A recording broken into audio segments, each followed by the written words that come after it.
कहा निसंकोच सहज होकर अपनी बात कहो कि सुभाष। अब मेरा साहस कुछ बढ़ा तो मैंने कह दिया, आदरणीय, मैंने आईसीएस की नौकरी छोड़ दी। देश के लिए कुछ करना चाहता हूँ लेकिन निश्चय नहीं कर पा रहा हूँ क्या करूं। सुनकर क्या बोले? वे कहने लगे, सत्येंद्र नाथ टैगोर आईसीएस की नौकरी पाने वाले पहले भारतीय थे और तुम ये नौकरी छोड़ने वाले पहले भारतीय। फिर बोले, अच्छा बताओ मुझसे क्या चाहते हो? तो मैंने कह दिया, आदरणीय, ब्रिटिश सरकार के साथ ऐसे हो करना, टैक्स नहीं देना, स्कूल कॉलेज और अदालतों का बहिष्कार करना, विदेशी वस्त्रों की होली जलाना, क्या ये सब देश को आजाद करवा पाएंगे? तुमने इतना सब कुछ कह दिया, फिर तो जरूर नाराज हो गए होंगे। नहीं दादा, इस पर भी वे नाराज नहीं हुए, बल्कि कहने लगे, नौजवान, असहयोग से सत्ता तो पाई जा सकती है, लेकिन तुम्हें मालूम होना चाहिए हिंसा से बड़ी ताकत अहिंसा में होती है, और फिर हिंसा तो सिर्फ हिंसा को ही जन्म देती है। और आजादी के बाद हमें देश के नवनिर्माण की बात को भी ध्यान में रखना चाहिए। अति सुंदर। स्वाधीनता आंदोलन का पहला पार्ट तुम्हारे लिए बहुत ही ज्ञानवर्धक रहा। एक बात और दादा, अभी कुछ दिन पहले जब मैं जहाज पर था तो कवि गुरु रविंद्र से मेरी भेंट हो गई। उनका भी यही कहना था कि आंदोलन में तेजी आए बगैर आजादी का सपना पूरा नहीं किया जा सकता। सुभाष, ठीक ही कहा कवि गुरु ने। हम देख रहे हैं देश का वातावरण बहुत गर्म है, लोगों में भरपूर जोश भी है, लेकिन मुझे नहीं लगता कि ब्रिटिश सरकार इतनी जल्दी झुक जाएगी। आपने ठीक कहा दादा, जनता संपूर्ण स्वतंत्र भारत का सपना देख रही है और ज्यादा देर तक इंतजार नहीं करेगी। पहले ही जनता कई बार टूट चुकी है। तुम ठीक कहते हो। मुख्य बात एक ही है, हमें आजादी चाहिए, पूरी आजादी। दादा, आपके विचार सचमुच सटीक और व्यावहारिक है। लेकिन सुभाष, एक बात और। आदेश करें दादा। मैं सोचता हूँ महात्मा जी की छवि को तमाकना भी हमारी बहुत बड़ी भूल होगी। ब्रिटिश सत्ता सचमुच उनसे घबराती है। आपने ठीक कहा दादा, मैं भी उस महापुरुष की शक्ति को पहचानता हूँ। उनका नेतृत्व हमारे लिए सर्वोपरि है। अब मुझे आज्ञा दीजिए दादा, प्रणाम। जाओ, अब तुम विश्राम करो, बाकी बातें बाद में करेंगे।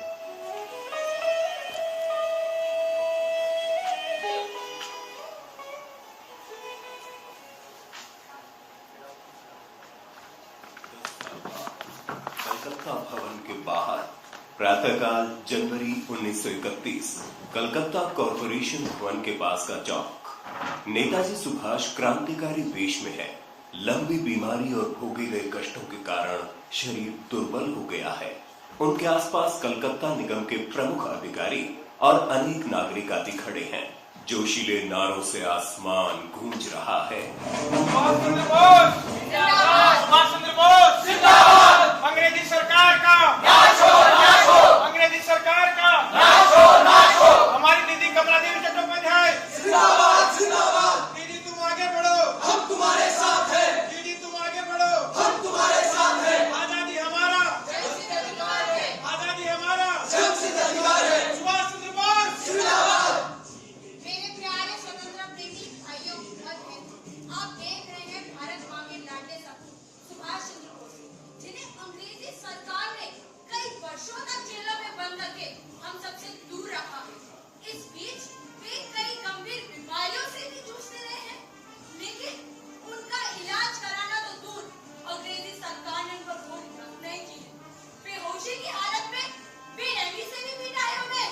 शर्म करो, शर्म करो, अंग्रेजों शर्म करो, शर्म करो, शर्म करो, अंग्रेजों शर्म करो। अन्यायी सरकार का नाश हो, नाश हो, अन्यायी सरकार का नाश हो, नाश हो। सुभाष चंद्र बोस जिंदाबाद, सुभाष चंद्र बोस। जिंदाबाद। भाइयों, हमें गर्व है कि आज ब्रिटिश हुकूमत सर पटक कर रह गई, लेकिन हमारे प्रिय सुभाष ने इस कलकत्ता भवन पर हमारी आन, बान और शान के प्रतीक तिरंगे झंडे को फहरा ही दिया है। अब मैं नेताजी से निवेदन करती हूँ कि वे अपनी बात वंदे मातरम, वंदे मातरम, वंदे मातरम। वंदे मातरम। मेरे प्यारे साथियों, दो शब्दों का महान मंत्र है वंदे मातरम। इसमें हमारी एकता की शक्ति है और आजादी का उल्लास छुपा है। मुझे गर्व है कि बर्मा की जिस मांडली जेल में हमारे देश के महान नेता लाला लाजपत राय और लोकमान्य बाल गंगाधर तिलक ने कारावास भोगा, वहां मुझे भी लंबे समय तक रहने का अवसर मिला। कलकत्ता की प्रेसिडेंसी जेल में मैंने महामना देश बंधु चित्तरंजन दास से 6 महीनों तक हमारे देश की आजादी के लिए सब कुछ न्यौछावर कर देने की शिक्षा ली। भाइयों और बहनों, ये कुछ दिनों के कारावास हमारे मनोबल को नहीं ला सकेंगे। मैं जो सपना देख रहा हूँ वो स्वाधीन भारत का सपना है। इसलिए मैं चाहता हूँ कि हमारे स्वाधीन गणतंत्र का निर्माण भी हम लोग ही करें और उसका नियंत्रण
छेड़ना बहुत मुश्किल है, उसको करना पड़ेगा।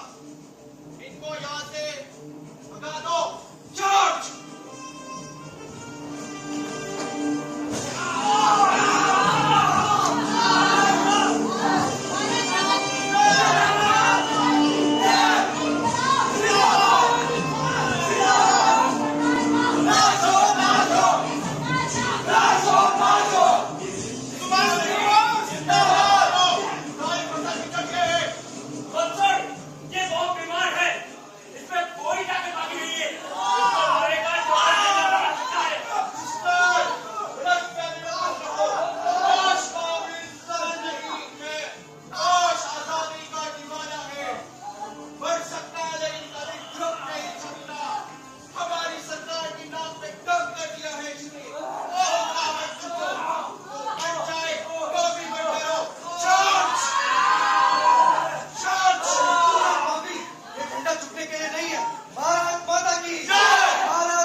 ब्रिटिश सरकार अपनी मनमानी पर उतरकर आतंक फैला रही थी।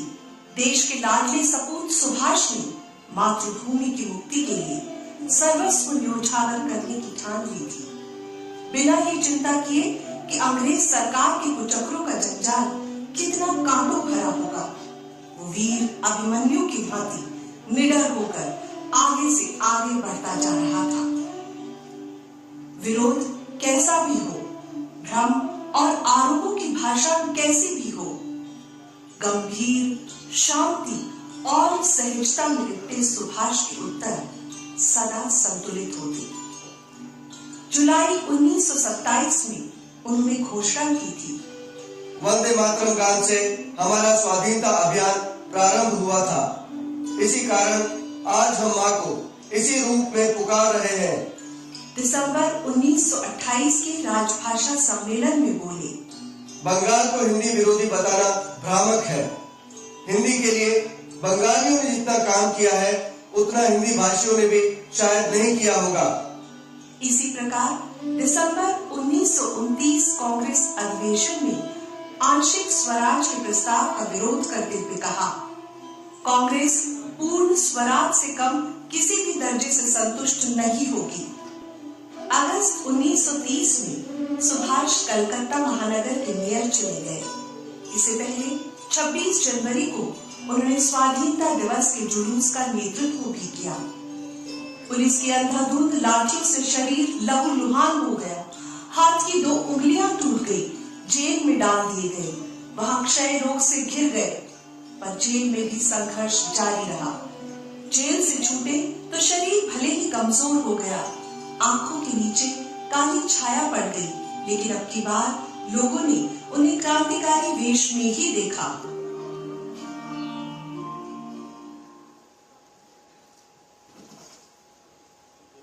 प्रेसिडेंसी जीत 9 वर्ष बाद 1940 सुबह का समय है।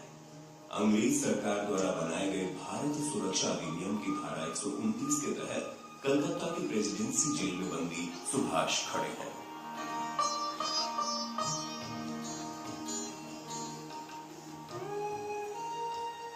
सागर में आज ज्वार आया।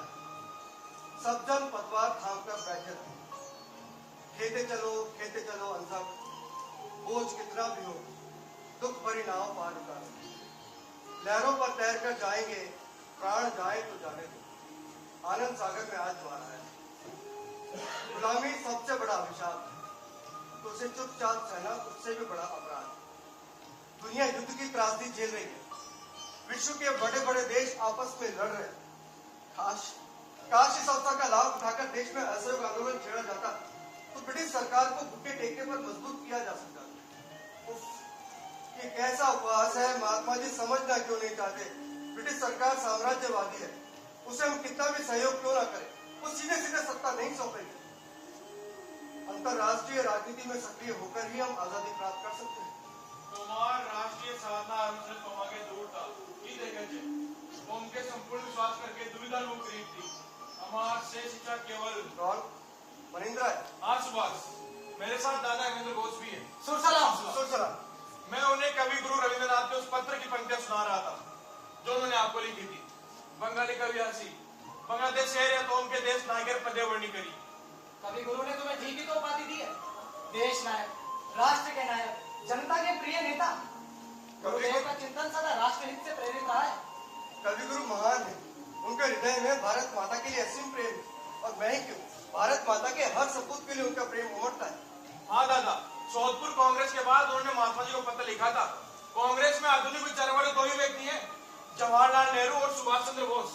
इन दोनों के हाथों में राष्ट्रीय आंदोलन की बागडोर सौंप देने में देश की भलाई है। यही तो समस्या है, दोनों की दिशा एक है, पथ भी एक है, मगर विचार अलग अलग।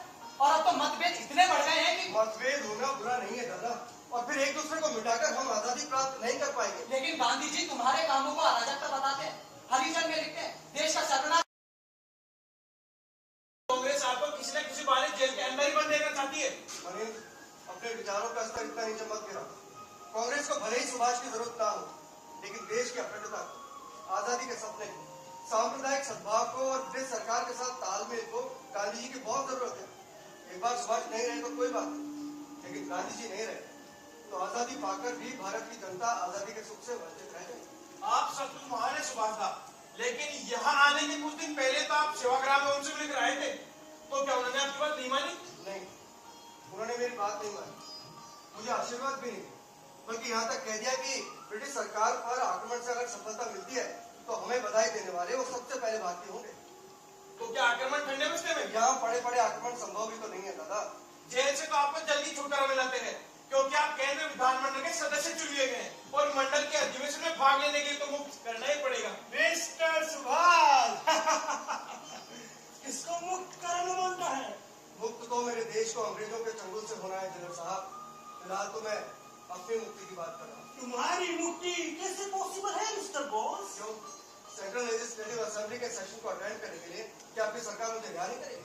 तुम्हारा एप्लीकेशन ऊपर गया था, बट मिस्टर बॉस, ब्रिटिश हुकूमत की आंखों में धूल डालना इतना आसान नहीं है। हमारी सरकार तुम्हारा चालाकी अच्छी तरह समझता है। यानी विधानमंडल के अधिवेशन के लिए भी मुझे नहीं जाने देंगे? बिल्कुल नहीं मिस्टर। तुम हेमेंद्र घोष हूँ मैं, आपकी जेल का ही बंदी। योगी हो, कान खोलकर सुन लो, मिस्टर सुभाष बहुत ही खतरनाक आदमी है। सरकार इसको कभी नहीं छोड़ेगा। लो, हट लो। सरकार ने सुभाष की प्रार्थना स्वीकार नहीं की। मिस्टर बॉस, आपके लिए एक खुशखबरी और है। अब मुझे कुछ और नहीं सुना है मिस्टर जिलर, आप जा सकते हैं। लेकिन सुनना पड़ेगा, सरकारी हुक्म है, हम तुमको जरूर सुनेगा। मैंने कहा ना। नाराज क्यों होता है ग्रेट मैन? मेरी सरकार ने तुम्हारा लाइफ इम्प्रिजनमेंट को कैजुअल बना दिया है और साथ में दफा 36 भी जोड़ दिया है, ताकि किसी न किसी बहाने तुमको जेल में ही बंद रखा जा सके। जब तक सरकार चाहे बरसों बरस, अब तो खुश हो तुम। देखा मेरी सरकार कितना दयालु है। तुम लोग इधर कैसे आ गए? इधर मीटिंग नहीं चलेगा। जाओ अपना अपना बैरा पर लौट जाओ। उठ जाओ। अरे साहब, वो सुबह घूमते हुए आगे थे और सुभाष के साथ सीढ़ी देकर हम जा ही रहे थे कि आप आ गए। हम बहुत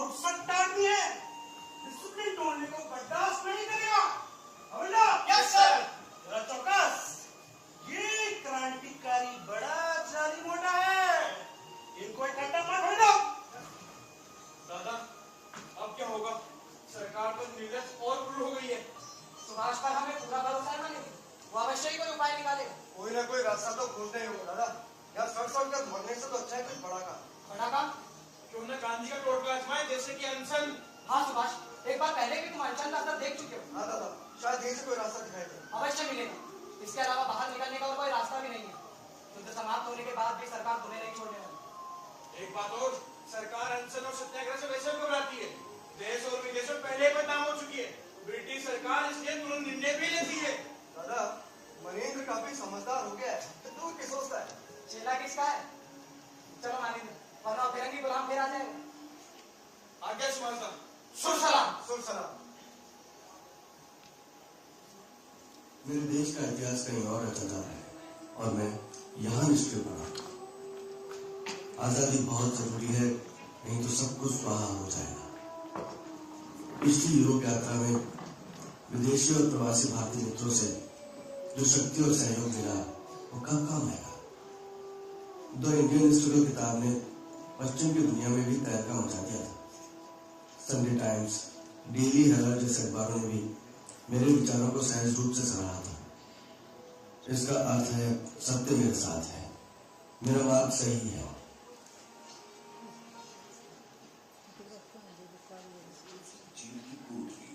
नवंबर 1940 सुबह के 5 बजे।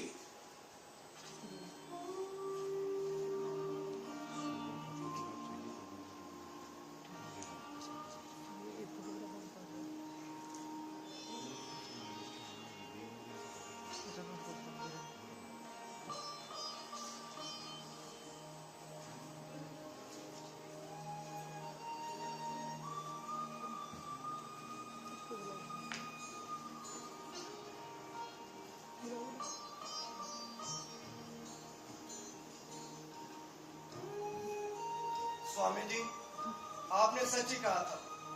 दुखों के सागर से ही पुरुषार्थ जन्म लेता है। सारे संघर्षों को झेल कर ही जीवन में विजय प्राप्त होती है। तो फिर मुझे डर कैसा? मन में उदासी क्यों? उठो सुभाष, आगे बढ़ो। सत्य तुम्हारे साथ, सफलता अवश्य मिलेगी। आइए डॉक्टर पंचानन, स्वागत है आपका। भाई वाह, बिना देखे ही जान लिया कि हम आए हैं। ये कोई बड़ी बात नहीं है डॉक्टर मुशाय। दरवाजे पर जो ही दस्तक होती है हमारा ध्यान भंग हो ही जाता है। तब तो मैं आपकी बात से भंग करने का दोषी हुआ। मुझे बात करेगा। ऐसी कोई बात नहीं है डॉक्टर। चिंतन मनन ही क्या, यहाँ तो रात की नींद हराम कर देने वाले निशाचर और भी बहुत है। आज तो बड़े कुछ दिखाई दे रहे सुभाष बाबू। कहीं हमारी ब्रिटिश सरकार तो मेहरबान नहीं हो गई आपके ऊपर? वो कभी नहीं होने वाली। उसका वश चले तो वो मुझे अभिमान की काल कोठरी में डाल दे। आइए कीजिए जा और बताइए आपकी सरकार को कि मैं और कितने दिनों का मेहमान हूँ। पर सुभाष बाबू, ऐसा तो ना करें। अभी तो आपको बहुत कुछ करना है। लेकिन क्या डॉक्टर? मैं आपको कितनी बार कह चुका हूँ, आपका शरीर पूरी तरह बिगड़ चुका है। इसको पूरा आराम चाहिए। मिलना जुलना भी बंद करना पड़ेगा। और मानसिक तनाव वो तो बिल्कुल नहीं तो जीवन समाप्त, यही ना? नहीं डॉक्टर, मेरे चिंतन मनन जिसे आप टेंशन कहते हैं वही तो मेरे मन की शक्ति है। और मिलना जुलना एक बात तो वही तो मेरे जीने का सहारा। आपको समझाना बड़ा मुश्किल है। पिछले 10 सालों से आपका शरीर अंग्रेजी सरकार के अत्याचारों को सहन करता हुआ आज भी बिना खूनमास का डाका बनकर रह गया। आप खुद भी लापरवाह हैं। आखिर क्या सोच रखा है आपने? सिर्फ एक ही सोच, किसी भी तरह इस जेल से मुक्त होना चाहता हूँ, मेरे देश की मुक्ति के लिए। वो असंभव है। आपने स्वास्थ्य की जो रिपोर्ट ब्रिटिश सरकार को भेजी थी, उसे देख करके बड़े से बड़े अपराधियों की जेल से तुरंत अस्पताल में भर्ती कराना जरूरी होता है। लेकिन आपकी सरकार सोचती है कि अगर मुझे जेल से रिहा किया गया तो उसका तख्ता पलटते देर नहीं लगेगी, यही ना? देश के कोने कोने में आप कितने लोकप्रिय हैं, सरकार ये अच्छी तरह जानती है। वो कोई गलती नहीं करेगी। और अगर मैं जेल में मर गया तो? ये तो अंग्रेजी सरकार कभी नहीं चाहेगी। आपका जिंदा रहना और जेल में बंद रहना दोनों इसलिए बहुत जरूरी है। वो आपको मरने भी नहीं देगी। तब तो मुझे जेल में ही प्राण त्यागने की तैयारी करनी चाहिए, ताकि इस नारकीय जीवन से छुटकारा मिलने के साथ मेरे देश को नई ऊर्जा मिल सके। बलिदान कभी व्यर्थ नहीं जाता। ये आप क्या सोचने लगे मिस्टर सुभाष? अब एक ही सोच है, या तो मुझे इस जेल से रिहा करो, नहीं तो मैं जीवित रहने से इनकार करता हूँ। सत्याग्रह, अनशन, कहीं ऐसा वैसा तो नहीं कहना चाहते हैं आप? दिया। मैंने आपकी सरकार को पत्र के माध्यम से आगाह कर दिया है कि 29 नवंबर से अनशन शुरू कर रहा हूँ, और अगर जेल से मुक्ति नहीं मिली तो ये अनशन मेरे मरने तक चलेगा। लेकिन ये तो आत्मघाती रास्ता है। आत्मघाती नहीं डॉक्टर, एक जागृत आत्मा की आवाज। आज मुझे मरना ही चाहिए ताकि मेरा महादेव जीवित रह सके, स्वतंत्र बन सके। लेकिन बलपूर्वक आपका अनशन सुनवाया गया तो उसके परिणाम भी अच्छे नहीं होंगे। मैंने आपकी सरकार को आगाह कर दिया है कि वो मेरे अनशन में बाधा न डाले और मुझे शांति से प्राण त्याग दे। मैं सोचता हूँ आपका शरीर इस कठोर अनशन का बोझ ज्यादा दिनों तक सहन नहीं कर पाएगा। मैं भी यही चाहता हूँ ताकि मेरे देश की मुक्ति का दिन और पास आ जाए।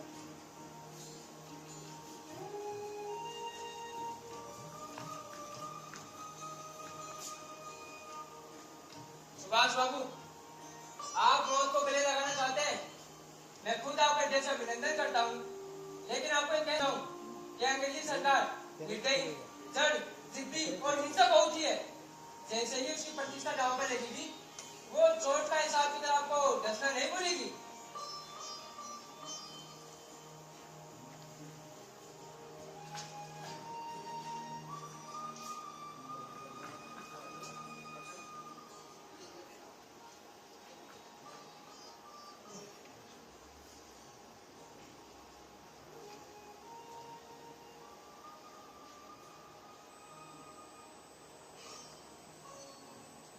डॉक्टर पंचानन, आप तो बोला सुभाष 1-2 दिन का मेहमान है।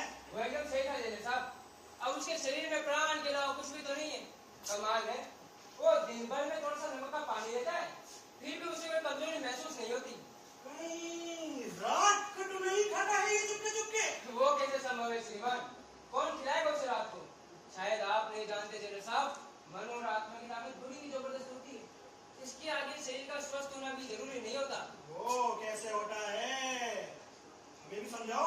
आप सुभाष को देख रहे हैं ना, 2-3 दिन के उपवास उसका चेहरा कैसे दमकने लगा है और शरीर में भी फुर्ती आ गई है।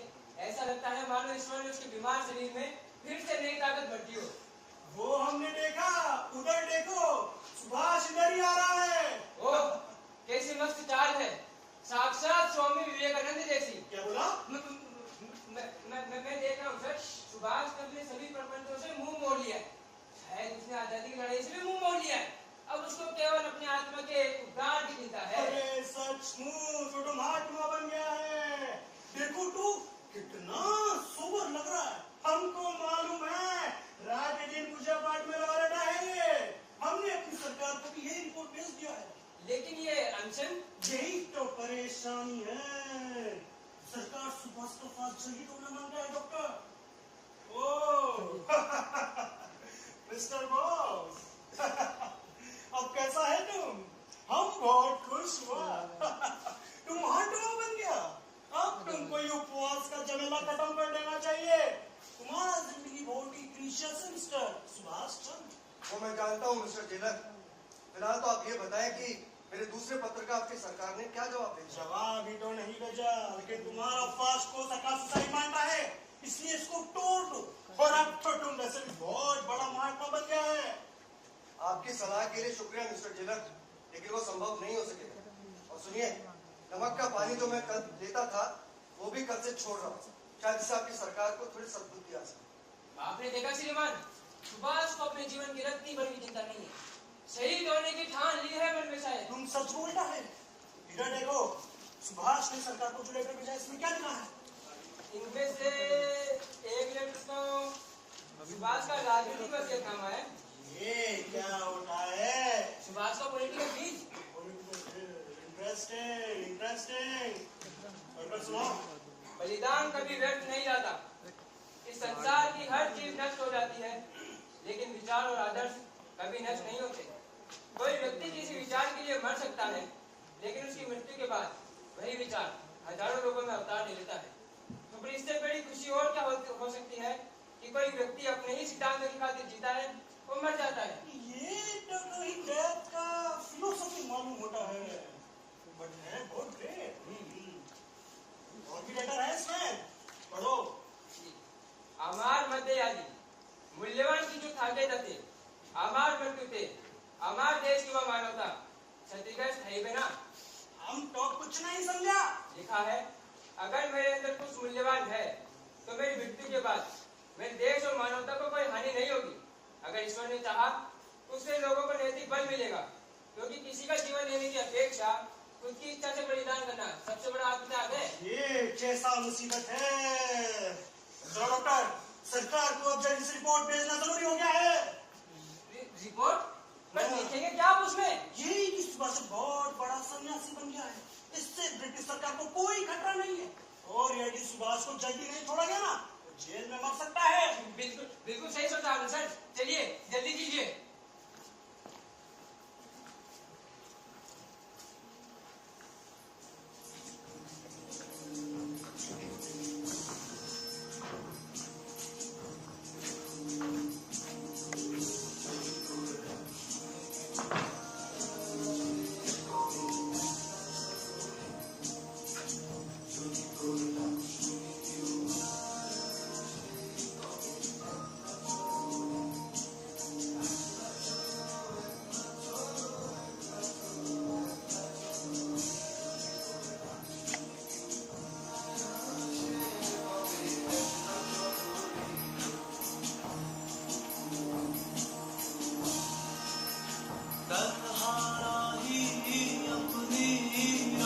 चलता जाएगा,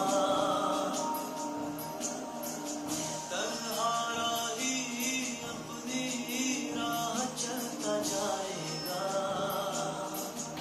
अब तो जो भी होगा देखा जाएगा, अब तो जो भी होगा देखा जाएगा।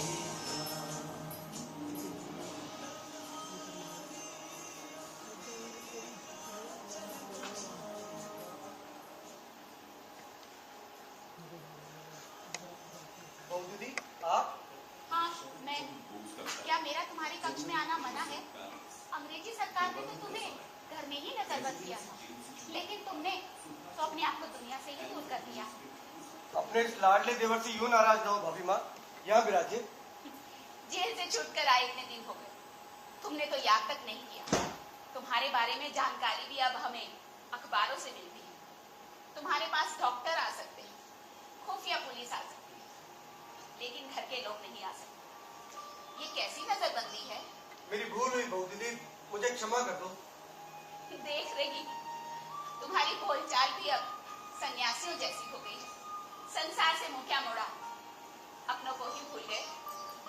बुरा ना माने भाभी माँ, सगे संबंधियों का मोह बहुत बड़ा बंधन होता है, इसलिए मैंने सभी को कक्ष के बाहर ही छोड़ दिया।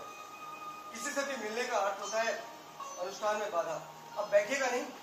चिढ़ाओ, मैं तुम्हारे दादा से भी इस बारे में बात कर चुकी। उन्होंने भी माना है कि सुभाष देश को इस हालत में छोड़कर पलायन कर ही नहीं सकता। आत्मलीन होना तो बहुत दूर की बात है। क्या संन्यास पलायन होता है बहू दीदी? और नहीं तो क्या, पूरा देश युद्ध की आग में जल रहा है। अंग्रेजों ने अपनी सत्ता बचाने के लिए पूरे देश को दांव पे लगा रखा है। स्वाधीनता आंदोलन सोया पड़ा है और तुम संन्यास की बातें करते हो। ये कायरतापूर्ण पलायन नहीं तो और क्या है? मेरा मन इन सब बातों को जानना नहीं चाहता भाभी माँ। मेरा मन केवल माँ की आराधना में लगा है। कौन सी माँ?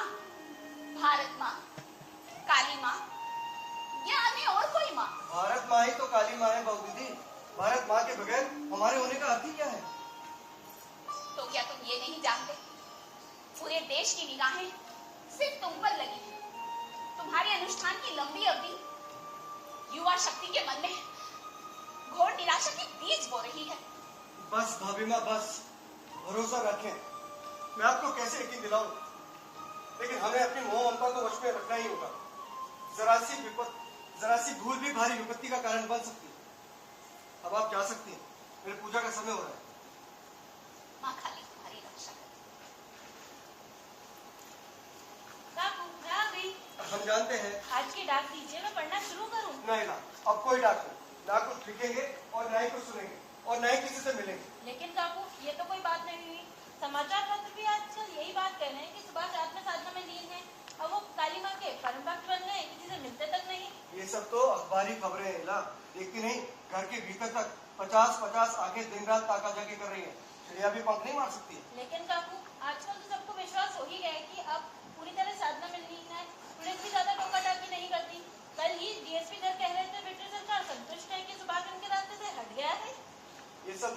हाँ इला, वो ये में राह दिखाएंगे। लेकिन काकू आगे का रास्ता बहुत कठिन है। क्या आप बाहर जाकर अंग्रेजी सरकार को दबाने में समर्थ हो पाएंगे? शायद तुम ठीक कहती हो। आगे का रास्ता कांटों से भरा है। एक आग का दरिया है, धधकता अग्निपथ। मैं खुद नहीं जानता आगे क्या होने वाला है, लेकिन आने वाले संकट से घबराकर चुप भी तो नहीं बैठा जा सकता। इला, मनुष्य को अपना कर्म करते रहना चाहिए, उसे फल की चिंता कभी नहीं करनी चाहिए। श्री कृष्ण ने गीता में यही तो कहा था। लेकिन काकू मेरे मन में रह रह के एक भय उत्पन्न हो रहा है। भय? कैसा भय? काकू फिरंगी सरकार का जाल सारी दुनिया में फैला हुआ है। कहीं वो आपकी योजना को। इला, भय भी मृत्यु ही है। मनुष्य को किसी से भी नहीं डरना चाहिए, मृत्यु से भी नहीं, क्योंकि मरना तो सबको एक दिन होता ही है। इला, इधर आओ। हाय माँ। राम काकू। जी करो शिशिर, क्या खबर? काकू, वो पड़ोस वाली रूबिया खाला आपके दर्शन को आना चाहती है। रूबिया खाला? वही बूढ़ी खाला जो बचपन में आपको। अरे तो बुलाओ उन्हें। अंदर आ जाइए खाला भी।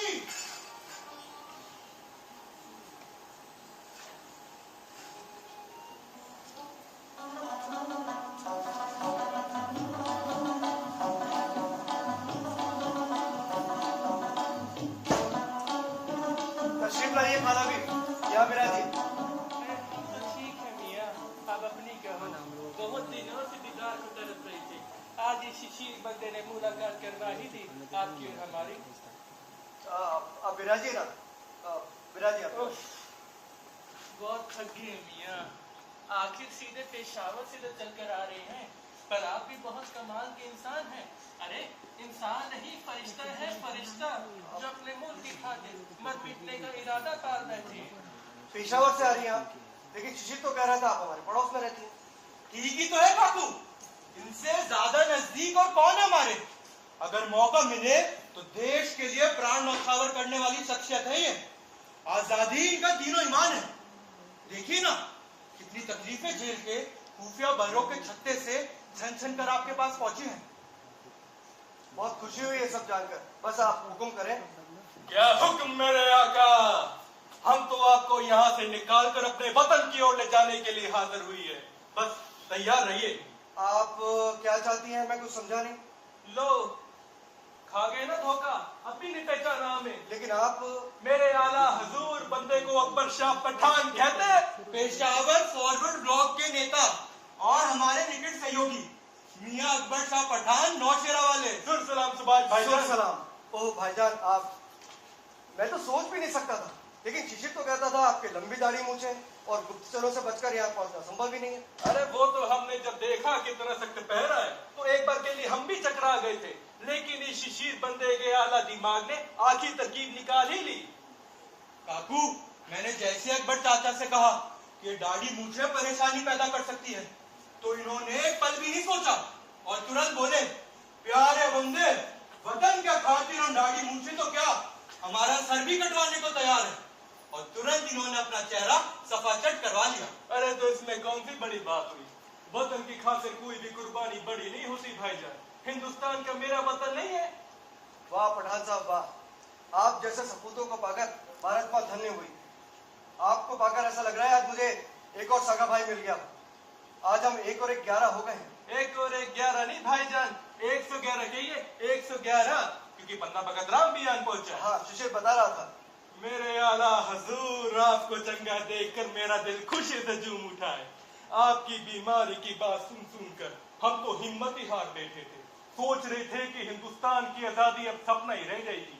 सारे मंसूबों पर पानी फिरता नजर आ रहा था, लेकिन शुक्र है उस परवरदिगार का। ये सब उस परवरदिगार का ही चमत्कार है भाईजान, वरना इस सरकार ने तो मुझे अधमरा करने के बाद ही जेल से रिहा किया था, वो भी घर में नजरबंद रहने के लिए। खुदा नेक दिल इंसानों की जरूर मदद करता है। हम उसके एहसानमंद हैं, वही आगे भी हमारी जरूर मदद करेगा। काकू, काका भगत राम कह रहे थे आपके मुकदमे की तारीख से पहले पहले सीमा पार करनी होगी, नहीं तो कोई भी संकट पैदा हो सकता है। यानी 26 जनवरी से पहले पहले। शिशिर भाई ठीक बोलता है। काकू, आपकी वो सीआईडी वाली फाइल भी मैंने अच्छी तरीके से पढ़ ली है और उसमें जो जो सूचनाएं थी वो मैंने याद कर ली है और उसके अनुसार एक अनूठी योजना तैयार की है। क्या योजना? हम यहाँ से किसी एक रात को निकलेंगे। आप पेशावर जाने वाली ट्रेन में बैठेंगे। चाचा अकबर और चाचा भगत राम आपको पेशावर स्टेशन पे मिलेंगे। वहां से ये लोग ही आपको काबुल के रास्ते मॉस्को ले जाने की व्यवस्था करेंगे। फिर आप वहां से जर्मनी की राजधानी बर्लिन पहुंचेंगे। और यहाँ से निकलने की योजना? वो भी तैयार है। काकू, आपकी दाढ़ी मुझसे तो वैसे ही बढ़ गई है। अब 2-4 दिनों में आपको पठानी रहन सहन, पश्तो जबान का लहजा, पठानी चाल अंदाज सीखने होंगे। पर ये सब कौन सिखाएगा मुझे? ईला सिखाएगी, और कौन? हमने उसे सब समझा दिया है। पर पठानी और काबुली रहन सहन के बारे में इला क्या जानती है? वो सब जानती है। रविंद्र ठाकुर के काबुली वाले नाटक में ईला अनेक बार पठान की भूमिका निभा चुकी है। मैं तो दंग रह गया था जब ईला ने पठानी अंदाज में बोला, ओए लाले दी जान। बस सुनकर आनंद आ गया, बड़ा मजा आया। हमने भी सुना, वो सच में पठानी बंदे जैसा बोलता है। वो काबुल का रस्म रिवाज बहुत खूब जानता है। कमाल है। खाला भी तो कल फिर आइएगा। आप जा रही हैं खाला भी? तशरीफ लाने के लिए शुक्रिया। इतनी देर अपने पास बिठाया, इज्जत बख्शी, ऊपर वाले का रहम करम आप पर बरसे, आपके मन की मुराद पूरी हो, फिर मुलाकात होगी। सुलसुला सुलसुला।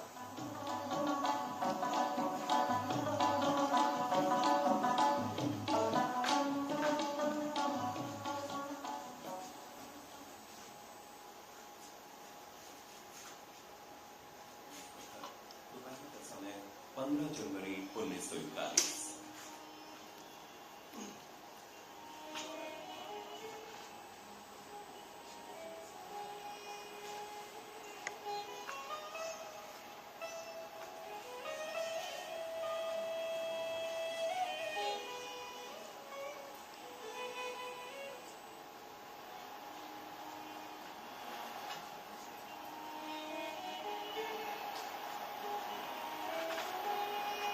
दादा आप क्या सोच रहे हो सुभाष?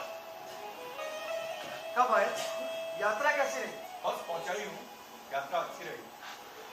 फॉरवर्ड ब्लॉक में लोगों का विश्वास बढ़ रहा है और कांग्रेस के बड़े नेताओं के प्रति लोगों के मन में गुस्सा है। वो तो दिख ही रहा है दादा। बड़े नेताओं की ठंडी राजनीति के कारण लोगों के मन में निराशा है।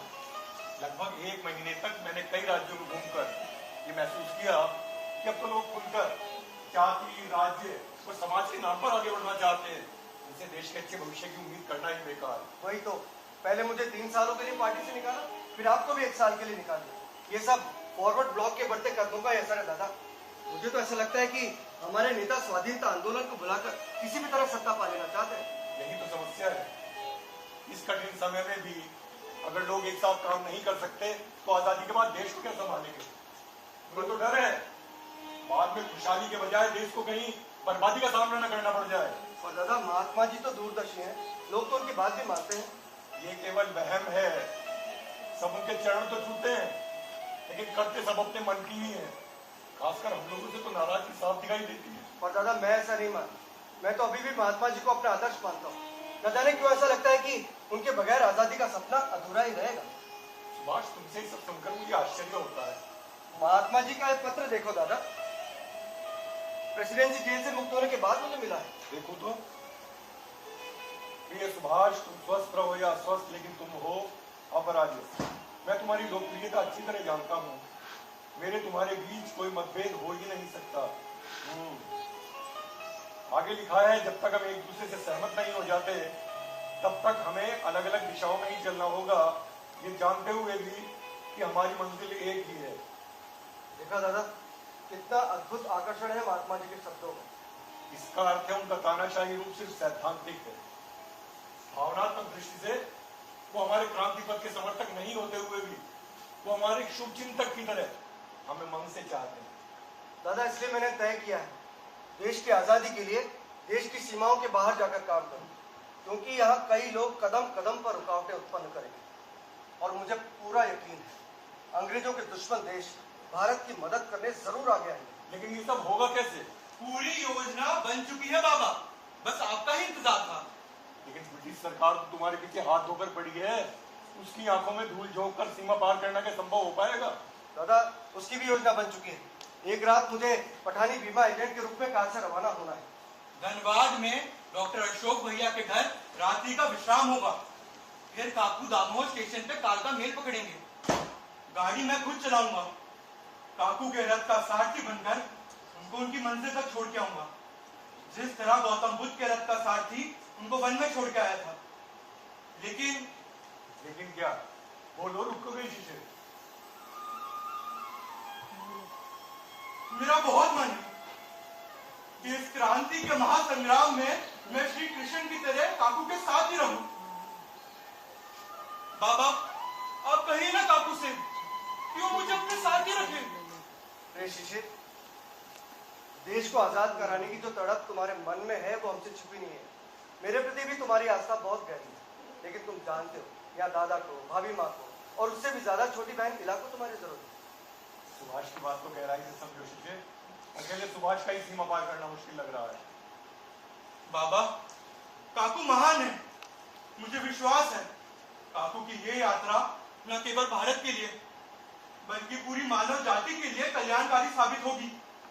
सच कहते हो तुमने क्या सोचा है सुभाष? दादा, आपका आशीर्वाद मिल गया, मैं धन्य हुआ। मैं जल्दी ही माँ की आराधना के लिए एकांतवास में जाऊंगा और फिर पूर्ण अज्ञातवास, केवल माँ की ही आराधना। खाना पीना, मिलना जुलना, दर्शन सब बंद।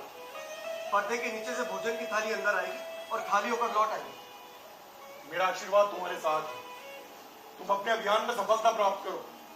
दादा, आपका और भाभी माँ का आशीर्वाद तो मेरे जीवन की अमूल्य धरोहर है। शिशिर, आज से बातचीत की जगह संकेत की भाषा ही हमारे लिए अधिक उपयुक्त रहेगी। जी काकू।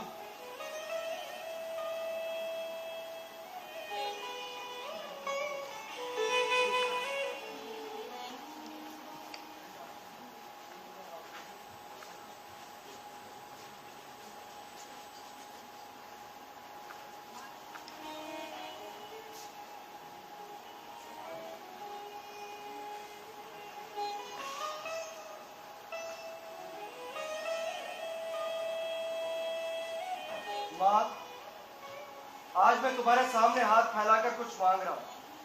मैंने जब भी कुछ मांगा है दिल खोल कर दिया है तुमने। मुझे मेरे लिए कुछ नहीं चाहिए माँ, बस मेरे संकल्प को पूरा कर दो। मेरे देश को इस गुलामी की जंजीरों से आजाद करा दो माँ।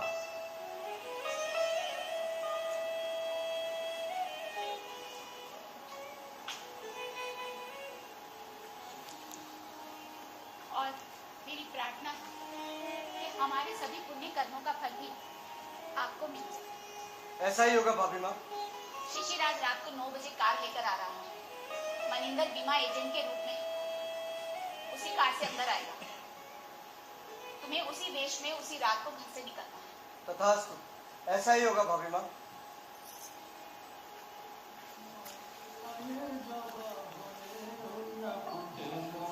আমার মায়ের পায়ের জবা হয়ে ওঠ না কোটে মন, তার গন্ধ না থাক যা আছে সে নয় রে ভুয়া পরাণ, গন্ধ না থাক ও তার গন্ধ না থাক যা আছে সে নয় রে ভুয়া পরাণ, মায়ের পায়ের জবা। कौन है भाई, अंदर आ जाएं। हम घर है, ब्रिटिश सरकार के इंटेलिजेंस ऑफिसर। अभी हमने एक जेंटलमैन को अंदर आते देखा। लखनवी इमाम के लिबास में, चश्मा लगाए, दाढ़ी वाला। कहाँ गया वो? यहाँ तो कोई नहीं आया। आया है। लखनऊ से बाबा का एक दोस्त मिस्टर मोहम्मद जियाउद्दीन यही अंदर बाबा के साथ होंगे। मैं जाके देखता हूँ। आज भी चाचा जी ने कुछ नहीं खाया। 2 दिन हो गए इला, शाम को कुछ नहीं खाते। देखो कोई कागज पत्री अवश्य रखी होगी। हाँ है, कल से माँ के चरणों में मौन साधना से एक नई ऊर्जा मिली है। अब इसी तरह चलेगा। ये रे बाबा के दोस्त, बाबा से वर्षों बाद मिल रहे हैं, खाना खा के जाएंगे। अरे आप लोग इतने शांत और गंभीर क्यों हैं? मिस्टर धन, आप भी? बात ही कुछ ऐसी। मिस्टर सुभाष सचमुच बहुत बड़े तपस्वी है, माँ काली के सच्चे भक्त हैं। हमने बड़े बड़े सन्यासी महात्मा देखे, लेकिन ऐसा इंसान नहीं देखा जिसे अपने परिवार व संसार से मोह ना हो। सुभाष सचमुच महान है। हमने भी काकू को केवल ध्यान साधना करते ही देखा है। सचमुच काकू एक अलौकिक आत्मा है। मिस्टर धन, आप भगवान को मानते ही होंगे। मानते हैं, पर यहाँ तो हम खुद ईश्वर का चमत्कार देख रहे हैं। ये लीजिए, माँ काली का प्रसाद है। काकू ने आपके कल्याण के लिए पूजा घर से भिजवाया है। धन्यवाद मिस्टर शिशिर। सॉरी हमने आप सभी को डिस्टर्ब किया, अब हमें चलना चाहिए। मैं मोहम्मद जियाउद्दीन अहमद, मिस्टर धर्म। आपसे मिलकर बहुत खुशी हुई। अच्छा अब हम जाते हैं। Thank you everybody, thank you. ये भी ठीक ही रहा, काकू भेस बदल के आते ही होंगे। माँ आप बाहर का पहरा संभालें। हाँ।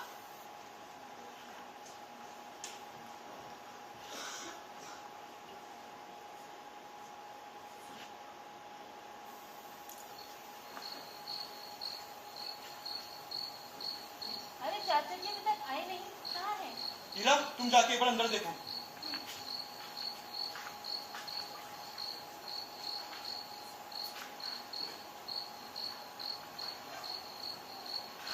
आपको पता है ना आपको क्या करना है? बिल्कुल। तो देखो शिशिर, कैसा लगता हूँ मैं? अरे वाह, पूरे पठानी काकू बन गए हो। काले रंग की शेरवानी, ढीला पजामा, सिर पर फेस टोपी और लंबी घनी दाढ़ी मूंछे। अरे वाह काकू, अंग्रेजी हुकूमत तो क्या, हम घर वाले मिलके भी आपको नहीं पहचान पा रहे हैं। ओए लाले, क्या बोलती? इला बिटिया कमाल का बंदा है। ओए काकू, आपकी जिंदा दिली और हौसले को तो हमारा सलाम है। ये सब तुम्हारा ही कमाल है मेरे बच्चों।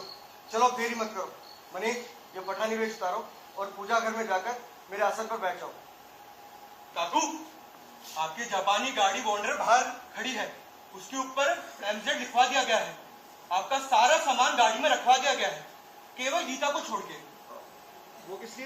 पठान गीता जो नहीं पढ़ते मिस्टर एमजेड। ओह समझा, तुम काफी समझदार हो। अच्छा और कोई समस्या तो नहीं? कोई समस्या नहीं है काकू, कम से कम जासूसों को तो नाम मात्र भर भी शक नहीं है। उनके लिए तो अब ध्यान में लीन हो गए हैं और बाबा के मित्र मिस्टर एमजेड बाहर जा रहे हैं। आप सबकी शुभकामनाएं लेकर ही मैं आगे बढ़ रहा हूँ। मनिंद्र को ठीक 10 दिन बाद यानी 26 जनवरी को मुक्त कर देना और मेरे गायब होने की घोषणा कर देना। तब तक मैं देश की सीमा से बाहर जा चुका हूँ। वो सब हमें याद है काकू। आपकी साधना कक्ष से भोजन की खाली थाली का लौटना, माँ को सबका प्रसाद बांटना, ये सब कार्यक्रम इसी प्रकार चलता रहेगा।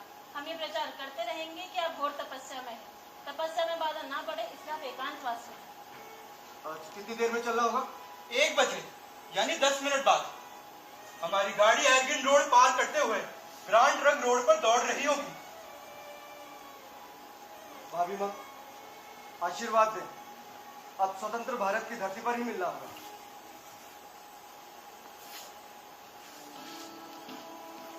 काकू 1 बज रहा है। किशोर, अब मैं तुम्हारा काकू नहीं।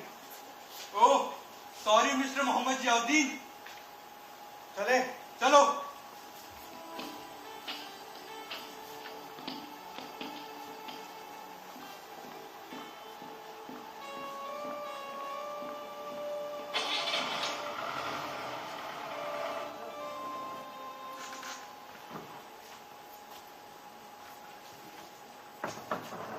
सुभाष निकल पड़े संघर्ष के अगले पड़ाव के लिए। कलकत्ता से पेशावर और काबुल की गुप्त यात्रा में हर कदम पर कष्टदायी कांटे बिछे थे। थोड़ी सी भी चूक अनर्थकारी हो सकती थी। लेकिन कलकत्ता छोड़ने से पहले भी कष्टों की गंगा में बहुत जल बह चुका था। 1934 में जब सुभाष स्विट्जरलैंड से इलाज करवाकर लौटे तो नजरबंद कर लिए गए। फिर उन्हें यूरोप जाना पड़ा। रोम में भारतीय छात्रों से मिले, आयरलैंड में अनेक नेताओं से मिले, मुसोलिनी से भी भेंट हुई। सुश्री एमिली शेंकल के सहयोग से इंडियन स्ट्रगल पुस्तक लिखी। अप्रैल 1936 में जब भारत आ रहे थे तो जहाज पर ही उन्हें बंदी बनाकर यरमदा जेल में डाल दिया गया। देश भर में रोष फैल गया। सारे देश में सुभाष दिवस मनाकर उनकी रिहाई की मांग की गई। जनवरी 1938 हरिपुरा अधिवेशन में उन्हें कांग्रेस का अध्यक्ष चुन लिया गया। 1939 में त्रिपुरी अधिवेशन में दूसरी बार कांग्रेस अध्यक्ष चुने गए। उस समय उन्हें 106 डिग्री बुखार था, लेकिन उन्होंने प्रस्ताव रखा। ब्रिटिश सरकार को अल्टीमेटम दिया जाए कि वो 6 माह के अंदर भारत को स्वतंत्र कर दे। मतभेद बढ़ने पर उन्होंने कांग्रेस छोड़ दी। फॉरवर्ड ब्लॉक नामक अलग दल बना लिया। अपने सिद्धांतों पर दृढ़ देश के एक वीर नेता के रूप में सुभाष की पहचान बनी। अक्टूबर 1939 में लखनऊ की विराट सभा में उन्होंने सिंह गर्जना की। आजादी मांगी नहीं जाती, ली जाती है और हम उसे प्राप्त करके ही दम लेंगे। 22 जून 1940 में बंबई जाकर उन्होंने वीर सावरकर से भेंट की। इससे पहले यूरोप में युद्ध छिड़ चुका था। सुभाष ने युद्ध का विरोध किया, उन्हें फिर नजरबंद कर दिया गया और अगले ही महीने कलकत्ता की प्रेसिडेंसी जेल में डाल दिया गया। दिसंबर 1940 में बीमार अवस्था में उन्हें छोड़ा गया।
स्वतंत्र भारत केंद्र का सभा कक्ष। सुबह का समय अक्टूबर 1941। जर्मनी की राजधानी बर्लिन में जहां विदेशी दूतावासों के भवन हैं, वहीं 2 मंजिला भवन है 6 ऑफ इंट्राश। नेताजी सुभाष चंद्र अब यहां रहने लगे हैं।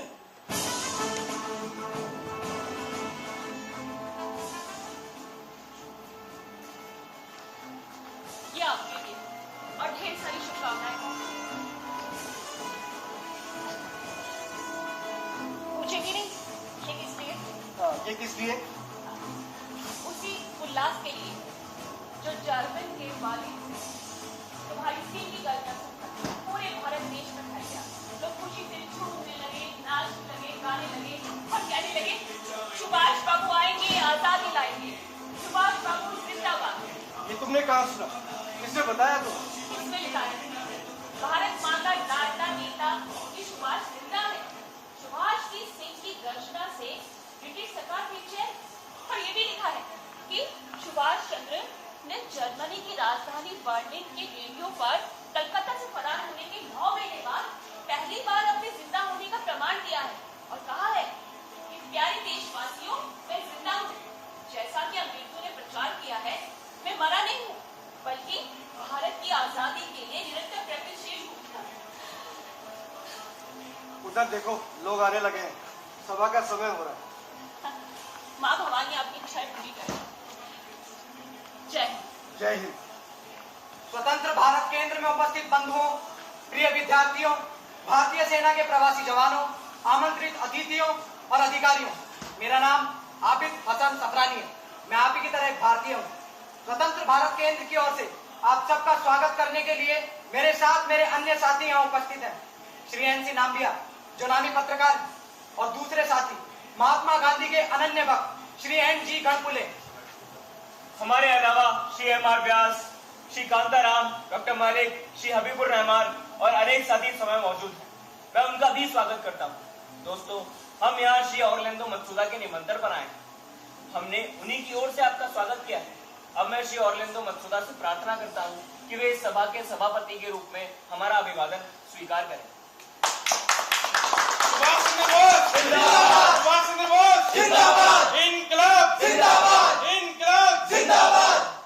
दोस्तों, हमारे सभापति से आप और हम खूब परिचित हैं। आज तक इनका नाम ऑरलैंडो मत्सुदा था, लेकिन अब वो नहीं रहा, क्योंकि ये हमारी भारत माता के सपूत, जन जन के हृदय सम्राट श्री सुभाष चंद्र बोस हैं, जो ब्रिटिश सरकार की आंखों से बचकर मातृभूमि की रक्षा के लिए 9 महीने पहले कलकत्ता से गायब हुए थे।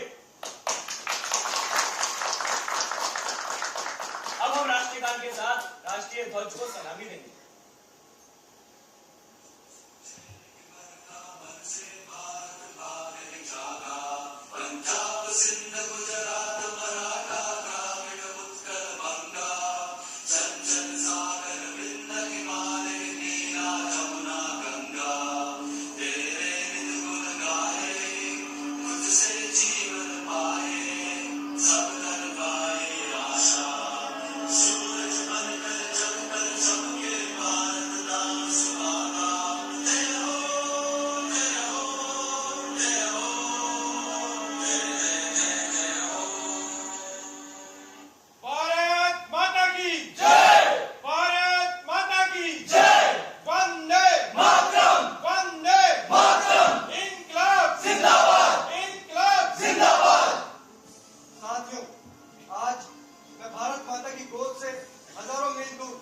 जर्मनी की राजधानी बर्लिन में आपके बीच खड़ा हूं। मुझे खुशी है कि आज भारत माता को साक्षी मानकर आप सबके सामने स्वतंत्र भारत केंद्र की स्थापना हो रही है। इस अवसर पर मैं अपनी प्रतिज्ञा एक बार फिर से दोहराता हूँ। भारत माता को जब तक गुलामी की जंजीरों से आजाद नहीं करवा दूंगा, चैन से नहीं बैठूंगा। नहीं बैठेंगे, नहीं बैठेंगे। हम सब प्रतिज्ञा करते हैं, देश के लिए मर मिटेंगे, आजादी लेकर रहेंगे, लेकर रहेंगे, लेकर रहेंगे। दोस्तों, अभी हमने स्वतंत्रता के महानायक हमारे प्राण प्रिय नेताजी सुभाष चंद्र बोस को सुना। हम भाग्यशाली हैं कि हमें भारत माता के इस महान सपूत के पास राष्ट्र सेवा की दीक्षा लेने का सुअवसर मिला है। सुभाष हमारे नेता हैं, हम उनके प्रति वफादारी की शपथ लेते हैं, शपथ लेते हैं, शपथ लेते हैं। हमारे प्रिय नेता को हम सम्मान पूर्वक नेताजी कहकर ही पुकारेंगे। हमें स्वीकार है, स्वीकार है, स्वीकार है। दोस्तों, नेताजी सुभाष चंद्र बोस, आगे बढ़ो, हम तुम्हारे साथ हैं। दोस्तों, अभी हमने एक मंत्र सुना, जय हिंद। आपको ये कैसा लगा? अत्यंत मोहक, अत्यंत सशक्त, भारत की एकता का बीज मंत्र जैसा। सुनते ही जैसे मन और दिमाग में एक नई चेतना का जागरण हुआ। मुझे विश्वास है जय हिंद का मंत्र हर भारतवासी के मन में एक नई चेतना भर देगा, जनता के मन में नए प्राणों का संचार करेगा। यह हमारी विजय का अमर संदेश है। जय हिंद के दो शब्दों में स्वतंत्रता संग्राम के वीरों की अथक साधना का रहस्य छिपा है। अब हम सबको, प्रत्येक भारतवासी को दिल से उठते बैठते सोते जागते आपस में मिलने पर अभिवादन के रूप में जय हिंद का पवित्र उद्घोष दोहराते रहना है। जय हिंद, जय हिंद, जय हिंद, जय हिंद। दोस्तों, हमें राष्ट्रीय नेता मिले, राष्ट्रीय गान मिला, राष्ट्रीय ध्वज मिला, राष्ट्रीय पिता मिले, राष्ट्रीय संबोधन जय हिंद भी मिला, मगर राष्ट्रीय हिंदी मतलब राष्ट्रीय भाषा हिंदी नहीं मिली। भारत अनेक भाषाओं का विशाल राष्ट्र है, लेकिन हिंदी भाषा उत्तर, दक्षिण, पूरब, पश्चिम सबको आपस में जोड़ती है। इसलिए हमारी राष्ट्रभाषा के पद पर हिंदी भाषा प्रतिष्ठित होगी।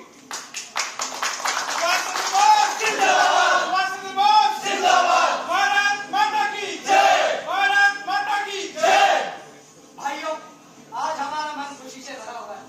ऐसा लग रहा है मानो भारत की राजनीतिक उद्धार के लिए निर्णायक लड़ाई शुरू हो गई और इस लड़ाई को जीतने के लिए हमें नेताजी जैसे महान सेनापति मिले, उनका कुशल नेतृत्व मिला। नेताजी ने हमें 5 अनमोल वरदान दिए।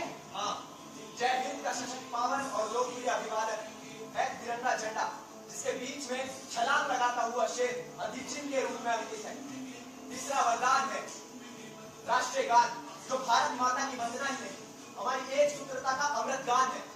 चौथा है स्वाधीनता संग्राम के महानायक यानी कि महात्मा गांधी के लिए राष्ट्रीय पिता का पवित्र संबोधन। पांचवा है राष्ट्रीय भाषा यानी कि हिंदी। सुभाष चंद्र बोस जिंदाबाद, सुभाष चंद्र बोस जिंदाबाद। साथियों, इस अवसर पर हम आदरणीय हरिटर और उनके सूचना विभाग के निदेशक डॉक्टर एडम वॉन ट्रॉट और उनके सहयोगी अलेक्जेंडर बर्ग के भी आभारी हैं। उनके सहयोग से जर्मनी के सूचना विभाग में भारत विभाग खोल दिया गया है और हमारे सभी सदस्यों को राजनीतिक कूटनायकों की सभी सुविधाएं देना उन्होंने स्वीकार कर लिया है। अब इस अवसर पर आप सब मेरे साथ हमारा प्यारा नारा 3 बार दोहराएंगे। जय हिंद, जय हिंद, जय हिंद, जय हिंद, जय हिंद, जय हिंद।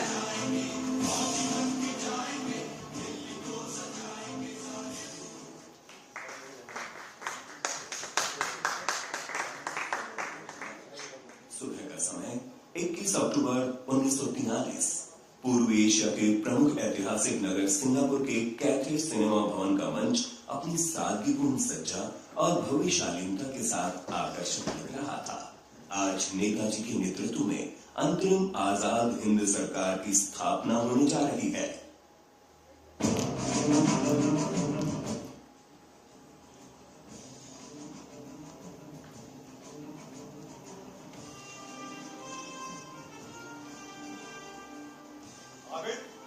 सुबह कितने बज गए थे?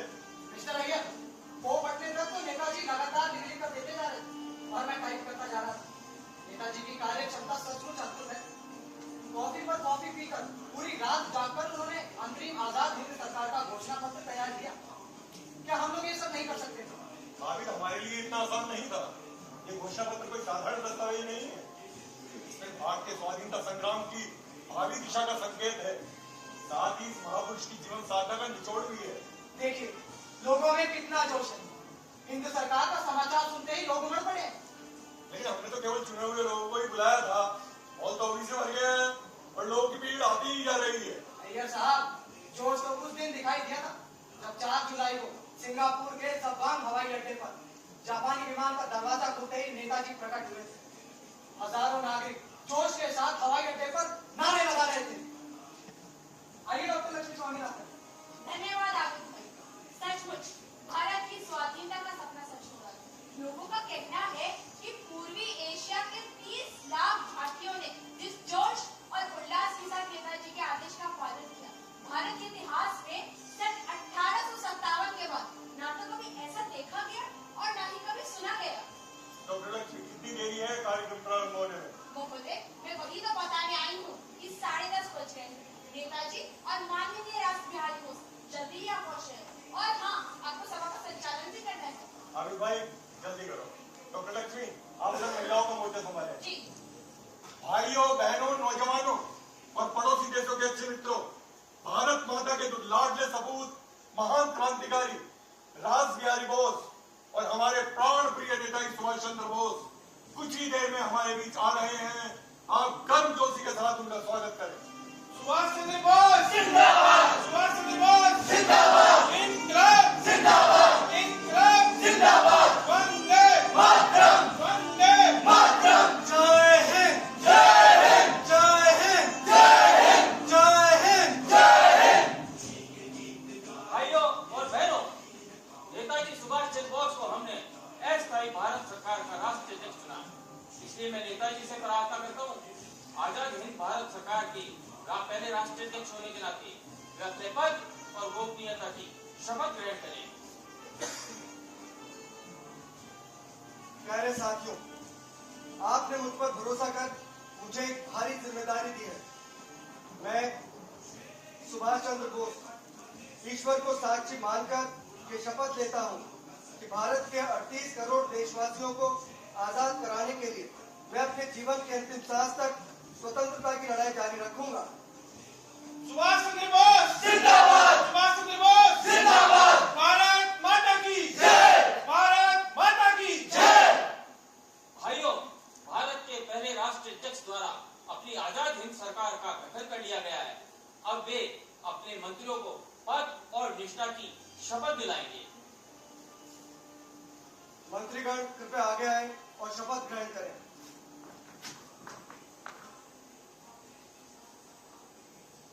हम ईश्वर को साक्षी मानकर शपथ लेते हैं कि हम ईश्वर को साक्षी मानकर शपथ लेते हैं कि भारत देश आजाद हिंद सरकार और नेताजी सुभाष चंद्र बोस के प्रति निष्ठापूर्वक त्याग की भावना से अपने जीवन की आखिरी सांस तक स्वतंत्रता के लिए लड़ते रहेंगे। भारत माता की जय! भारत माता की जय! वंदे मातरम! वंदे मातरम! इनकलाब जिंदाबाद! इनकलाब जिंदाबाद! कैप्टन लक्ष्मी, आपके महिला वर्ग से हमें क्या सहयोग मिलेगा? नेताजी, हम में सभी काम कर सकते हैं जो मेरे भाई लोग कर सकते हैं। इसीलिए मैं आपसे अपील करती हूँ कि रेड क्रॉस परेड के साथ साथ हमारी बहनों को भी सेना में शामिल कर लिया जाए। आजादी के लिए हम सब भी अपनी आहुति देने को तैयार हैं। आप ठीक कहती हैं कैप्टन लक्ष्मी। हमारी मातृशक्ति ने कभी भी किसी भी काम में कोई कमी नहीं दिखाई है। इसलिए मैं भी चाहता हूँ कि देश का हर समुदाय देश की आजादी की लड़ाई में अपना पूरा योगदान दे। इसलिए मैं आप सबसे बार बार कहता हूँ, तुम मुझे खून दो, मैं तुम्हें आजादी दूंगा। तुम मुझे खून दो, मैं तुम्हें आजादी दूंगा। वीर सुभाष आगे बढ़ो, हम तुम्हारे साथ हैं। वीर सुभाष आगे बढ़ो, हम तुम्हारे साथ हैं। सुभाष चंद्र बोस जिंदाबाद, सुभाष चंद्र बोस जिंदाबाद। नेताजी, हमारी बहनें देश पर मर मिटने को तैयार है, बस आपके आदेश का इंतजार है। तो समझो महिला रेजिमेंट की स्थापना हो गई है। मैं घोषणा करता हूँ, महान वीरांगना झांसी की रानी लक्ष्मीबाई के नाम पर इस रेजिमेंट का नाम रानी झांसी रेजिमेंट होगा। आजाद हिंद जिंदाबाद, आजाद हिंद जिंदाबाद। वीरांगना झांसी की रानी अमर रहे, अमर रहे। वीरांगना झांसी की रानी अमर रहे, अमर रहे। जो भी बहनें रेजिमेंट में भर्ती होना चाहती हैं, वो यहाँ आकर इस कागज पर अपना नाम लिखें। ठहरो, ये केवल औपचारिक स्वीकृति का पत्र ही नहीं, बलिदान का शपथ पत्र है। बस हस्ताक्षर स्याही से नहीं, खून से होते हैं। सबसे पहले मैं अपने हस्ताक्षर करूंगी।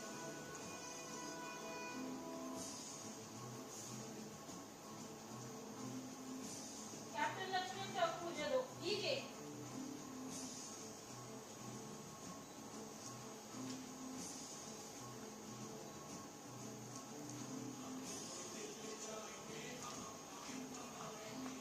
लीजिए नेताजी, रानी झांसी रेजिमेंट की सूची प्रस्तुत। बहनों, आपके खून से हस्ताक्षर किए गए बलिदान के इस पवित्र कागज को मैं अपने माथे से लगाता हूँ और गर्व के साथ ऐलान करता हूँ कि महान भारत की रणचंडियां दुश्मन को ललकार रही है। उनका खून इस बात का गवाह है कि दुश्मन जल्दी ही पराजित होगा और हमारा देश आजाद होकर ही रहेगा। जय हिंद, जय हिंद, जय हिंद, जय हिंद, जय हिंद। जय हिंद। सुभाष चंद्र बोस जिंदाबाद, सुभाष चंद्र बोस जिंदाबाद। वंदे मातरम, वंदे मातरम। भारत माता की जय। To resolve the war, the little boy bomb was dropped on Hiroshima, Japan by the Enola Gay bomber at 8:15 a.m. local time. The bomb exploded above the city and caused the destruction of roughly 5 square miles of land.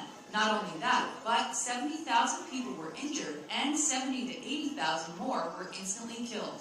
Japan remained steadfast in their refusal to bow to pressure. 3 days after the Hiroshima bombing, the country was still attempting relief efforts when a boxcar bomber dropped the Fat Man bomb on Nagasaki at 11:01 a.m. on August 9th. The bomb missed its intended target, but the explosion above Nagasaki killed between 40 and 75,000 people instantly. While burns and radiation poisoning were immediate health problems caused by the bombs, the effects of both explosions were felt for years to come. Cancers and other diseases plagued the population in the decades following the attacks. The American government prepared for the possibility of further nuclear attacks.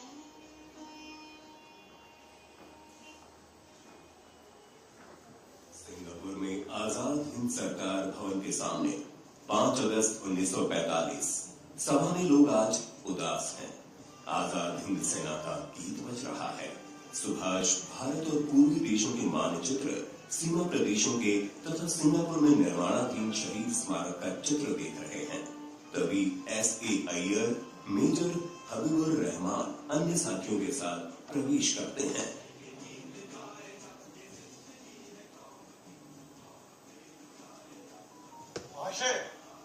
Japan America के atom बमों की आग से दुलस्त bill बिला रहा है। रूस ने मंचूरिया पर पूरी तरह से कब्जा कर लिया है। वहां से जापानी सेनाएं भाग रही हैं। इधर रंगून के बाद ब्रिटिश फौज सिंगापुर की ओर बढ़ने की तैयारी में है। अय्यर साहब, ये समझ में नहीं आ रहा आखिर रूस ने मंचूरिया पर धोखे से हमला क्यों किया, जबकि जापान के साथ तो उसके संबंध काफी अच्छे थे। रूसी लोगों का दिमाग आज तक कोई नहीं पढ़ पाया है। अमित साहब, हमारे नेताजी आज भी भारत के लिए रूस की सहायता में विश्वास कर रहे हैं। जापानी चरित्र तो हम देख ही रहे हैं। अय्यर साहब, नेता ही धर्मशास्त्रवादी है। हो सकता है वो भी जापान से गए रूस से उनका संपर्क करें।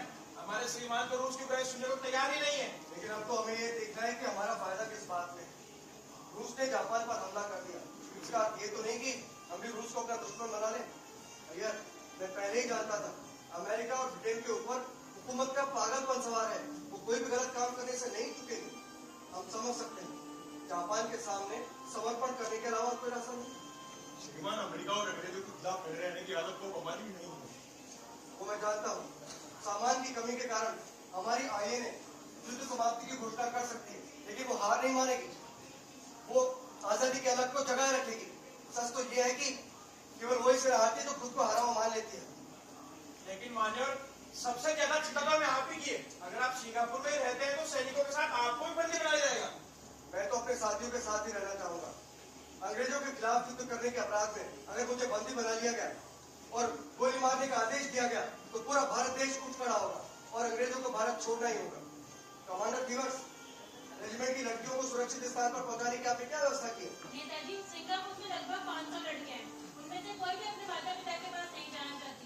वो सब अपने फौजी भाइयों के साथ गिरफ्तार होना चाहती है। श्रीमान, वो आपको भी बुला रही है। अभी क्यों? रेजिमेंट की लड़कियां रानी लक्ष्मीबाई का नाटक खेल रही है। उन्होंने आपको भी नाटक देखने के लिए बुलाया है। श्रीमान, आप चलेंगे तो उनका हौसला बढ़ेगा।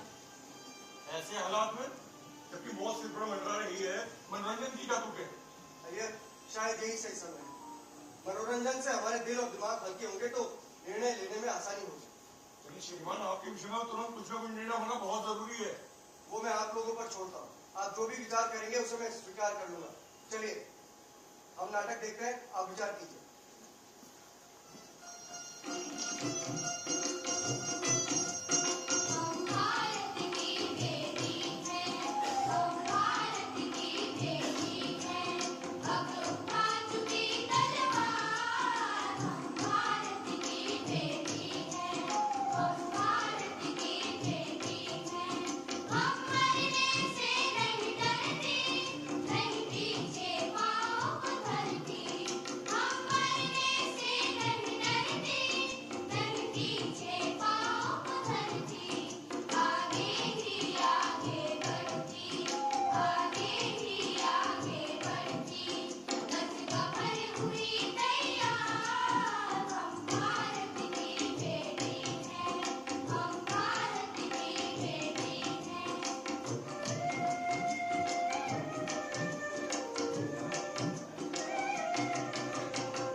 हमारी सेना बैंकॉक, फिलीपींस और जापान के लिए रवाना हो चुकी है।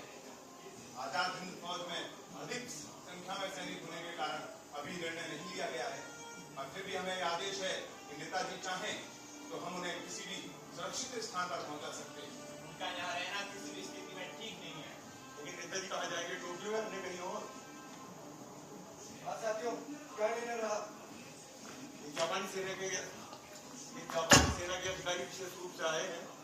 इनका विचार है कि आपको किसी अज्ञात स्थान पर चले जाना चाहिए, ताकि आप उचित अवसर पर वापस आकर आजादी का संघर्ष पुनः प्रारंभ कर सके। यही सबसे उपयुक्त निर्णय होगा। जापान सरकार प्रस्ताव विचार करने योग्य है। क्या प्रस्ताव है? सिंगापुर हवाई अड्डे पर जापानी कॉमर्शियल विमान खड़ा है।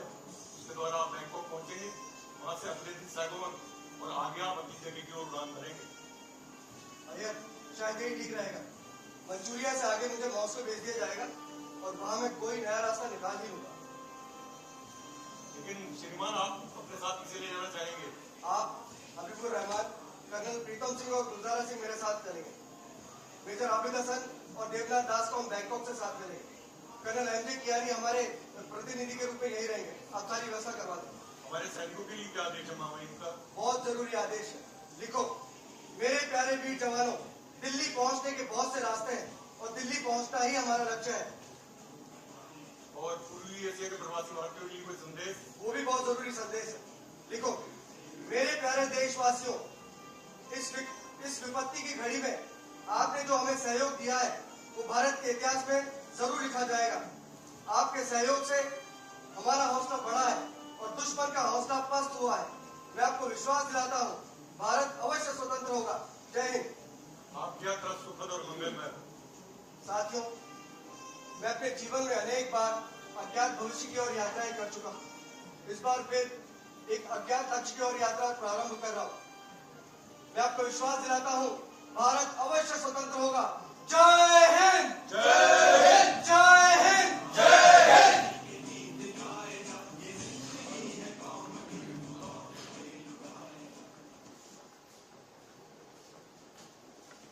और देखते देखते भारत के महान सपूत, अमर सेनानी नेताजी सुभाष पूरे राष्ट्र में आजादी की प्राणवायु का संचार कर अंतर्ध्यान हो गए। जीवन में अनेक रोमांचकारी रहस्यों को जन्म देने वाले महानायक की मौत की रहस्य बन गई। लेकिन उनके बाद आजादी का शंखनाद इतनी प्रखरता के साथ गूंजने लगा कि दास्ता की लंबी रात के बाद हमने आजादी का सवेरा देखा। हमारे वीर शहीदों, देश पर सर्वस्व न्योछावर करने वाले देशभक्तों, सुभाष और गांधी जैसे स्वतंत्रता सेनानियों के आगे अंग्रेजी सत्ता को झुकना पड़ा। लेकिन हमने अनेक खौफनाक मंजर भी देखे। देश के टुकड़े, सांप्रदायिक उन्माद, मारकाट, लूट खसौट, आग की लपटें, खून की नदियां, न जाने क्या क्या। महानायक सुभाष बार बार याद आ रहा है।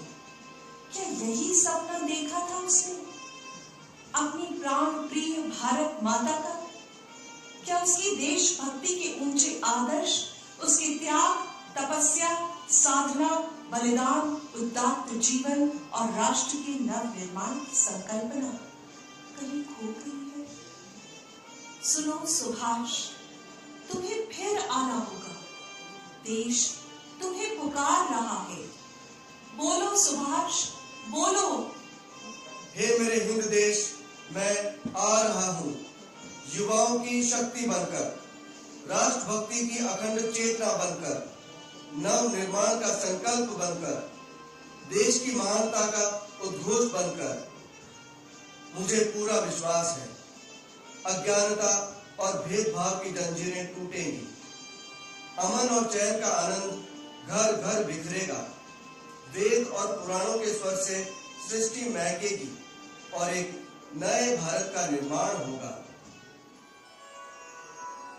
अपने अधूरे कार्यों को पूरा करने के लिए नए भारत के हर एक बालक में जीवन भरने के लिए फिर से आ रहा है।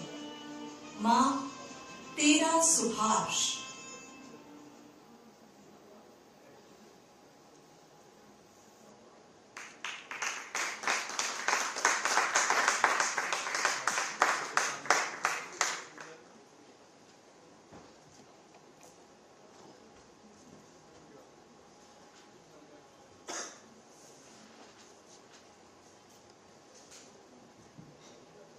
इस शानदार प्रस्तुति के लिए चंद्रदीप भागा जी और उनकी पूरी टीम का बहुत बहुत आभार। और एक बार जोरदार तालियां इस शानदार प्रस्तुति के लिए, जिससे हमें स्वाधीनता में अपनी उपस्थिति चढ़ाई बनती है, सबके हृदय में भी स्थान बनाया। मैं चंद्रदीप भागा जी और उनकी पूरी टीम से आग्रह करूंगा कि आप सभी सहर्ष मंच पर पधारें। आप सबकी कर्तव्य ध्वनि के बीच चंद्रदीप भागा जी, जिन्होंने नेताजी सुभाष चंद्र बोस का किरदार निभाया, और साथ ही उनकी पूरी टीम। मैं उप सचिव नाटक संगीत नाटक अकादमी आदरणीय श्री सुमन कुमार सर से आग्रह करूंगा कि आपको मंच पर पधारें सर, और इन सभी कलाकारों को हमारी ओर से अंगवस्त्र को भेंट कर सम्मान करें इनका। आदरणीय श्री सुमन कुमार सर, चंद्रदीप भागा जी, जिन्होंने नेताजी सुभाष चंद्र बोस की भूमिका निभाई और हम सबको भारत भी है, और एमिली बोस का किरदार आपने निभाया। संजय व्यास जी, सुरुचि शर्मा जी, लक्ष्य सिंह,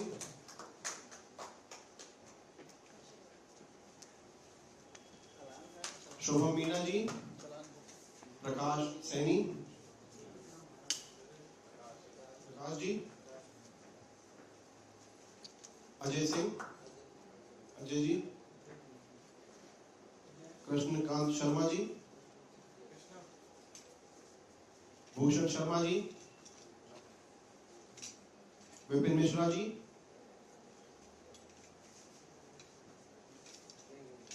हिना केसवानी जी, सार्थिका माथुर, नीतीश कुमार जी, देवेंद्र सिंह जी, विश्वजोत सिंह, आप आगे आ जाएं, प्रियंक चौधरी, अंकित सिंह जी, गर्वित जांगिर, घनश्याम प्रजापत, मंजीत गुजर जी, मुकेश पारीक जी, प्रकाश परिकल्पना पर थे पवन शर्मा जी, जिनकी वजह से ये पूरा कार्यक्रम हम यहाँ स्क्रीन पर देख पाए, संजय सेन और राकेश सेन जी, इनका भी जिन्होंने हमें सभी को इनके नाम से परिचित करवाया, और सालिहा गाजी और Vinod Joshi ji. Thank you very much, बहुत बहुत धन्यवाद सुमन सर आपका भी और इस पूरी टीम का भी। आपको ढेर सारी शुभकामनाएं। आपने स्वतंत्रता के इस पर्व में अपनी एक इतनी बड़ी टीम है, मुझे लगता है कुछ नील नाम कुछ अगर जो बैठ जाए तो आप इस पूरी एक फ्रेम में समा जाएंगे।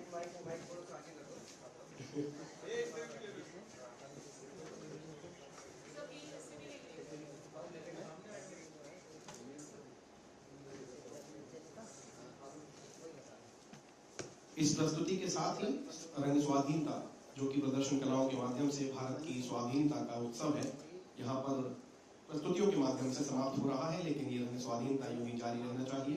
परसों हम अपना स्वतंत्रता दिवस मनाएंगे।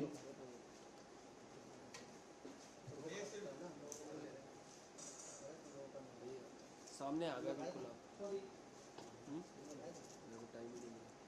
तो ये देखिए आपने नेताजी सुभाष चंद्र के जीवन पर आधारित एक नाटक प्रस्तुति रंग स्वाधीनता, जिसके साथ आज संपन्न हो रहा है। प्रतिवर्ष संगीत नाटक अकादमी, जो कि संस्कृति मंत्रालय का ही एक अभिन्न अंग है, इस प्रकार के आयोजन करता रहता है।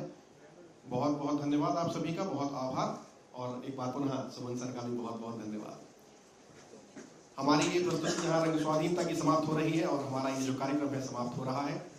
आप हमारे तमाम कार्यक्रमों के लिए हमारे साथ जुड़े रहिए। हमारा जो कार्यक्रम है वो आप YouTube और Facebook पर भी लाइव देख रहे हैं। आज मैं आप सभी से संगीत नाटक अकादमी की ओर से विदा लूंगा। आप सभी अपने अपने घरों में जरूर तिरंगा फहराएं और मनाएं हर घर तिरंगा। आप सभी को स्वतंत्रता दिवस की अग्रिम शुभकामनाएं। बहुत धन्यवाद, बहुत आभार, नमस्कार। सुनो, इसकी फोटो ले लो, इसको फिर मैं सीधा उसको ले जाऊंगा। सर वो मीडिया वाले को विक्रम ने सारी दे दी। सही किया, क्या करेंगे? हाँ, इसको भी वही ले जाऊंगा। मैं आया था इधर करने, विक्रम ने कहा उसने हेमंत को पकड़ा दी, इनके कार्ड उनके कार्ड सब दे दिए। फिर बात खत्म।